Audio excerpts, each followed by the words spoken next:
আসসালামু আলাইকুম সবাইকে। এইচএসসি 26 ব্যাচ বর্তমানে যে বিষয়টা নিয়ে খুবই টেন্স সেটা হচ্ছে এইচএসসি পরীক্ষা কবে হইতে পারে। এর একটা পিছনে কারণ আছে, কারণ হচ্ছে আমাদের তোমরা জানো এসএসসি পরীক্ষাটা হচ্ছে প্রায় 1.5-2 মাস পিছায় দিছে, অর্থাৎ এপ্রিল নাগাদ হবে।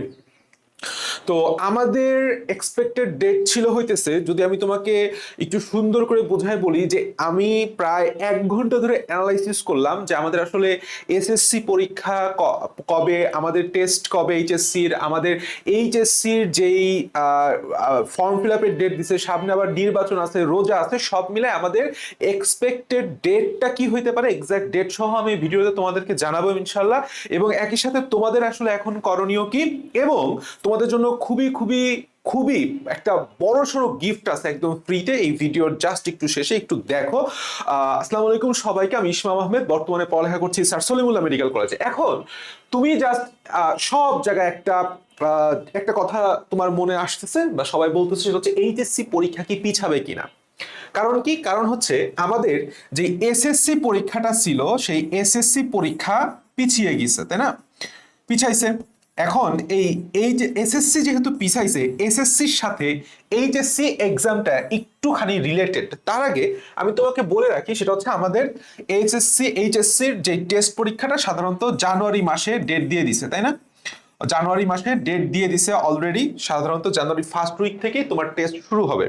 এবং আমি যদি ভুল না করি, আমাদের ফর্ম ফিল আপের ডেট দিছে হইতেছে 1 মার্চ, অর্থাৎ টোটাল মার্চ মাস লেগে যাবে। টোটাল মার্চ মাস লেগে যাবে বললাম আমাদের ফর্ম ফিল আপে। এই পাশে জানুয়ারি টোটালটাই লেগে যাবে হইতেছে আমাদের টেস্ট পরীক্ষা। এখন সাধারণত কি হয় যে 2025 সালে, অর্থাৎ তোমাদের যে এক ব্যাচ সিনিয়র যে ব্যাচটা ছিল, 25 সালেও 2 মার্চে হচ্ছে আমাদের ফর্ম ফিল আপটা শুরু হয়েছিল, এবং আমাদের 26 জুন হচ্ছে পরীক্ষাটা শুরু হয়েছিল এইচএসসি, অর্থাৎ এইচএসসি 25 শুরু হয়েছিল হচ্ছে 26 জুন, 26 জুন। তুমি যদি এখানে খেয়াল করো, এপ্রিল মে মার্চ টোটালটাই হচ্ছে form fill up, April May 2 মাস পরেই হইতেছে আমাদের এইচএসসি 25 ব্যাচ পরীক্ষা দিছিল এইচএসসি পরীক্ষা। তাহলে তোমাদেরটাও সাধারণত এক্সপেক্টেড ডেট ছিল হইতেছে জুনের শেষে, তাই না? জুনের শেষে, লাস্ট উইক, ধরো জুনের লাস্ট উইক। কিন্তু এইখানে একটা কথা ধরে, মানে কথা আটকায় আছে। কথা আটকায় আছে কি, আদৌ কি জুনে ভর্তি পরীক্ষা মানে এইচএসসি পরীক্ষাটা হবে কিনা। কেন? কারণ হচ্ছে আমাদের এসএসসি পরীক্ষা পিছায় দিছে। পিছায় কতদিন দিছে, সেটা হচ্ছে অ্যারাউন্ড এপ্রিল মাস দিয়ে দিছে। এখন এপ্রিল মাসের মাঝামাঝি পর্যায়ে যদি ধরো এসএসসি পরীক্ষা শুরু হয়, এপ্রিল মাস ব্যাপী তো পরীক্ষা শুরু হবে, তাই না? ধরো এপ্রিল মে আমাদের টোটাল প্র্যাকটিক্যাল সহ এসএসসির এপ্রিল মে এই 2 মাস লেগে যাবে। এখন একটা বোর্ড পরীক্ষার পরে আর সাথে সাথেই বললাম, একটা বোর্ড পরীক্ষা নিয়ে আসা যায় না বা নেওয়া যায় না। অনেক কিছু কার্যকলাপ আছে। প্রথমে হচ্ছে এসএসসি পরীক্ষা কমপ্লিট করতে হবে, খাতা পৌঁছাতে হবে, খাতা দেখতে হবে, রেজাল্ট দিতে হবে। অ্যারাউন্ড তোমার মেতে শেষ হলেও 2 মাস ধরো এসএসসির পরে আরো টাইম পাবা, যে এইচএসসি এক্সাম শুরু হইতে মিনিমাম 2 মাস গ্যাপ লাগবে। মাঝখানে আবার একটা সমস্যা আছে। মাঝখানে কি সমস্যা তোমরা সবাই জানো, যে অলরেডি আমাদের এই জায়গাটায়, অর্থাৎ সে আমাদের 12 ফেব্রুয়ারি, 12 ফেব্রুয়ারি হইতেছে আমাদের নির্বাচন। 12 ফেব্রুয়ারি হচ্ছে আমাদের নির্বাচন। তো এই নির্বাচনের পরে দেশের স্থিতিশীলতাও বললাম এইচএসসি এক্সামের একটা বড় সড়ো ইফেক্ট ফেলবে, এবং একসাথে এসএসসি এক্সামও ইফেক্ট ফেলবে। 12 ফেব্রুয়ারি নির্বাচন, আবার তোমার 17 ফেব্রুয়ারি থেকে হইতেছে আমাদের রোজা, তাই না? 17 ফেব্রুয়ারি থেকে হচ্ছে রমজান মাস শুরু, রোজা। তো তুমি জিনিসটা বুঝতে পারতেছো যে এই নির্বাচন অনেক, এবং রোজার মাস যেহেতু পড়ে গেছে, হয়তো ফর্ম ফিল আপের ডেটও সামনে পরে যাইতে পারে, আরো পিছাইতে পারে। তো নির্বাচনের প্রেক্ষিতে যদি নির্বাচনের পরে পরিবেশ, মানে দেশের পরিস্থিতি ঠান্ডা থাকে, তাহলে তুমি ধরে নিতে পারো ইনশাল্লাহ জুলাইতে তোমাদের এইচএসসি পরীক্ষাটা হবে। নাইলে জুনের 26 তারিখের আগে তো হওয়ার কোনো প্রশ্নই নাই, মানে জুনের লাস্ট উইকের আগে প্রশ্ন নাই। ধরো জুলাইয়ের ফার্স্ট উইকে। আর যদি নির্বাচনের পরে দেশের পরিস্থিতি আরো খারাপের দিকে যায়, আল্লাহ না করুক, জুলাইয়ের পরে আরো কিছুদিন হয়তোবা আগস্ট মাস পর্যন্ত লাগতে পারে। কিন্তু তুমি ধরে নাও যে এইচএসসি পরীক্ষা জুলাই মানতেই হবে। তাহলে এখন প্রশ্ন হচ্ছে, আমি ছোট্ট গাইডলাইন দিয়ে দিই গাইডলাইন দিয়ে দিই, সেটা হচ্ছে যে এই যে এখন ধরো ডিসেম্বর মাস, ডিসেম্বর প্রায় শেষ, তো ডিসেম্বরের শেষ হওয়ার পরে এখন এইচএসসি 26-এর আর কি কি আছে, জানুয়ারি আছে, জানুয়ারি টু সে হচ্ছে জুন মাস সম্পূর্ণ অর্থাৎ জুলাই, এই যে 6 থেকে 7 মাস আছে, এই 7 মাস আসলে কিভাবে ইফেক্টিভ ওয়েতে তোমাদের আগানো উচিত। তার আগে আমি তোমাকে একটা বলে নিই, সেটা হচ্ছে আমাদের ওয়ান অফ দ্য মোস্ট টেলিগ্রামের বাংলাদেশের সবচাইতে বড় একটা এডুকেশন প্ল্যাটফর্ম হচ্ছে এক্সামমেট। তার মধ্যে তুমি একটা জিনিস খুব চমৎকার করে পাবা, সেটা হচ্ছে পিডিএফ জোন। পিডিএফ জোন প্রায় 78,000-এর অধিক সাবস্ক্রাইবার। এইখানে পিডিএফ তোমার এইচএসসি থেকে শুরু করে PDF all books and information তোমার মোটামুটি এইচএসসি থেকে শুরু করে যা আছে, এইচএসসি বলো, মেডিকেল বলো, ভার্সিটি বলো, ইঞ্জিনিয়ারিং বলো, ইম্পর্টেন্ট যাবতীয় যত বই, পিডিএফ নোট তোমার প্রয়োজন হবে সব কিছু এখানে আপডেটেড ভার্সনটা পাবা। ঠিক আছে, তো কোনো বই কেনার আগে দেখা গেছে তোমার ওই বইটা সম্পর্কে জানা উচিত যে ওই বইটা কিরকম, তুমি পিডিএফটা দেখে তারপরে তোমার অফলাইন থেকে তুমি কিনে নিতে পারলে এটা তোমার জন্য অনেক ভালো একটা কি বলবো অ্যানালাইসিস হতে পারে। সাথে সাথে একদম ফ্রিতে বাংলা ফোবিয়া প্রায় 28,000 সাবস্ক্রাইবার এবং ইংলিশ ফোবিয়া 42,800 সাবস্ক্রাইবার, একদম ফ্রিতে তোমার বাংলার এইচএসসি এবং অ্যাডমিশন, ইংলিশের এইচএসসি এবং অ্যাডমিশন রিলেটেড যাবতীয় যত গাইডলাইন, প্রশ্ন, পোল তুমি একদম ফ্রিতে সলভ করতে পারবা।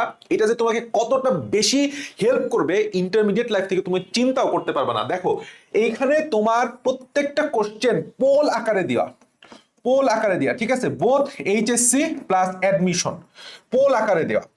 পোলগুলো সলভ করার সময় তোমার মনেই হবে না যে তুমি আসলে কোনো পড়তেছো আসলে, অর্থাৎ তোমার খুব মজা লাগবে। এমনকি আমাদের বায়োলজি ফোবিয়া 30,000 সাবস্ক্রাইবার, কেমিস্ট্রি ফোবিয়াতে টেলিগ্রামে 27,000, ফিজিক্স ফোবিয়াতে 22,000 সাবস্ক্রাইবার। ইম্পর্টেন্ট যাবতীয় যত পোল আছে এইচএসসি এবং অ্যাডমিশন বেসড সবগুলার পোল তুমি সলভ করতে পারবা একদম ফ্রিতে, অর্থাৎ ফ্রিতে একটা প্রিমিয়াম ভার্সন তুমি ইউজ করতে পারবা। প্রত্যেকটা লিংক ডিসক্রিপশন বক্সে দিয়ে আছে। এখন অবশ্যই একটু জয়েন হয়ে থাকবা এবং চ্যানেলটা একটু সাবস্ক্রাইব করে দিও, কারণ এইচএস রিলেটেড ইনশাল্লাহ এখন থেকে আমরা কন্টিনিউয়াস তুমি গাইডলাইন পাবা আমাদের কাছ থেকে। এখন তোমার আসলে করণীয় কি, দেখো এই অনেকেই ভর্তি পরীক্ষা পিছাচ্ছে, কিন্তু এই 6-7 মাস আসলে তোমার করণীয় কি সেটা কেউ বলবে না। লেট মি সে, সেটা হচ্ছে ফার্স্ট কাজ হইতেছে তোমার একটা টেস্ট পেপার, তোমার একটা কি করা, টেস্ট পেপার একদম A to Z সলভ করতে হবে। ম্যাক্সিমাম স্টুডেন্ট টেস্টেও ভালো রেজাল্ট করতে পারে না, কিংবা অনেকে ফেল করে বসে, ইভেনচুয়ালি সে এইচএসসিতেও ভালো করতে পারে না, একটা মাত্র কারণ, সেটা হচ্ছে টেস্ট পেপার সলভ না করা। ভাই এখন তো টেস্ট পেপার বের হয় না, তোমার কি করতে হবে, পুরাতন টেস্ট পেপার বের করো, পুরাতন টেস্ট পেপার সলভ করো, পুরাতন টেস্ট পেপার। যারা ঢাকার মধ্যে আছো তারা নীল খেতে গেলেই পাবা, যারা ঢাকার বাইরে জেলা শহরে আছো পুরাতন বইয়ের দোকানেই পাবা, কিংবা তুমি অনলাইন থেকে পুরাতন টেস্ট পেপার অর্ডার করে টেস্ট পেপার সলভ করো। আমি গ্যারান্টি দিয়ে বলতে পারি তোমাদের যে প্রি টেস্ট এবং টেস্ট পরীক্ষা হয়, টেস্ট পরীক্ষায় মোর দ্যান 95% কমন পাবা এই টেস্ট পেপার থেকে। এবং এইচএসসি তে কেউ যদি টেস্ট পেপারটা একটু ভালো করে অ্যানালাইসিস করে সলভ করে, সে অ্যারাউন্ড 90+ কমন পাইতে পারে। এখন তোমার এইটা গেল এইচএসসির জন্য, তোমার এটা গেল কিসের জন্য, এইচএসসির জন্য প্রিপারেশন। এখন 6-7 মাস তো খালি এইচএসসি প্রিপারেশন নিলে হবে না, যারা আরেকটু অ্যাডভান্স থাকতে চাও, তোমার কিচ্ছু লাগবে না, একটা কোশ্চেন ব্যাংক লাগবে। প্রত্যেকেই আইদার তোমরা টার্গেট করছো হয়তোবা তুমি মেডিকেলের জন্য আমরা ডেডিকেটেডলি গাইডলাইন দিচ্ছি আমাদের চ্যানেল থেকে, অথবা তুমি যাবা হচ্ছে ভার্সিটিতে, অথবা তুমি যাবা হইতেছে ইঞ্জিনিয়ারিং এ, তাই না, ইঞ্জিনিয়ারিং। আচ্ছা, এখন কাহিনী হইতেছে এই যে তুমি যেই জায়গায় যাইতে চাও, ধরো তুমি মেডিকেলে তোমার হচ্ছে মেইন ফোকাস, বা তোমার ভার্সিটি মেইন ফোকাস, বা ইঞ্জিনিয়ারিং মেইন ফোকাস, তুমি জাস্ট তোমার যে মেইন ফোকাস সেই সাবজেক্টের কোশ্চেন ব্যাংকটা কালেক্ট করে এখন থেকে সলভ করা শুরু করো। ধরো তোমার টার্গেট হচ্ছে মেডিকেল, তুমি কি করো, পুরাতন বইয়ের দোকান থেকে বা অনলাইন থেকে আমাদের যে রেটিনা অথবা আমাদের যে উন্মেষ, যে কোনো একটা, আমি প্রিফার করি রেটিনা কোশ্চেন ব্যাংকটা কালেক্ট করে কিনে সলভ করো, জাস্ট কিচ্ছু না, তুমি জাস্ট যে অধ্যায় পড়বা সেই অধ্যায় থেকে কোশ্চেন ব্যাংকটা সলভ করবা। ভার্সিটি, আমাদের উদ্ভাস ভার্সিটি ক কোশ্চেন ব্যাংক আছে, উদ্ভাস ভার্সিটি, বইটার নাম হচ্ছে ভার্সিটি ক কোশ্চেন ব্যাংক। ঠিক আছে, এইটা সাধারণত তোমরা কোনো দোকানে পাবা না, নর্মালি কোনো বইয়ের দোকানে পাবা না, এটা তোমরা নীল খেতে পাবা বা অনলাইনে অর্ডার করলে পাবা। অনলাইনে উদ্ভাস ভার্সিটি ক কোশ্চেন ব্যাংক অনেক অ্যাভেলেবেল আছে, অথবা সিনিয়র আপু ভাইয়া যারা আছে তাদের কাছ থেকেও তুমি নিতে পারো, পুরাতন ভার্সন হলেও চলবে। ইঞ্জিনিয়ারিং এর বেলায় ঠিক same as Udvash Udvash Udvash engineering question bank আছে। যাদের যেই টার্গেট, তুমি এখন থেকে জাস্ট এই কোশ্চেন ব্যাংকটা সলভ করো। তোমাদের যেই যদি 2-1.5 মাস বা 1 মাস এইচএসসি পরীক্ষা পিছায়, এটা তোমাদের জন্য খুবই ভালো। কারণ কি, একই সাথে টেস্ট পেপার সলভ করার জন্য তুমি বেশি সময় পাচ্ছ, 2 নাম্বার নিজের গ্যাপ ফিল আপ তুমি করতে পারতেছো, 3 নাম্বার তোমার যদি সিলেবাস শেষ না হয় সিলেবাস শেষ করার জন্য এক্সট্রা টাইম পাচ্ছ, রিভিশন দেওয়ার জন্য এক্সট্রা টাইম পাচ্ছ, এবং এই যে অ্যাডমিশন পিরিয়ডের জন্য তুমি এক্সট্রা টাইম পাচ্ছ। দেখো আমি তোমাকে একটা কথা বলি, সেটা হচ্ছে আমরা একটু নেক্সট ভিডিওতে তোমাকে আমি জানাই দিব যে আসলে অ্যাডমিশনের জন্য অ্যাকচুয়ালি কতটুকু টাইম পাওয়া যায় এবং এই টাইমটা তোমাকে ইফেক্টিভলি কিভাবে কার্যকর করে নিতে হবে, মানে অ্যাপ্লিকেবল করে নিতে হবে। ইনশাল্লাহ সাবস্ক্রাইব করে রেখো, ইনশাল্লাহ দেখা হচ্ছে নেক্সট ভিডিওতে। বেস্ট অফ লাক, এবং অবশ্যই ডিসক্রিপশন বক্সের মোর অপশনে ক্লিক করে আমাদের যাবতীয় যত টেলিগ্রাম চ্যানেল আছে সেখানে অবশ্যই জয়েন হয়ে থাকো। ফ্রিতে এরকম সার্ভিস আর কোথাও পাবো না। টাটা।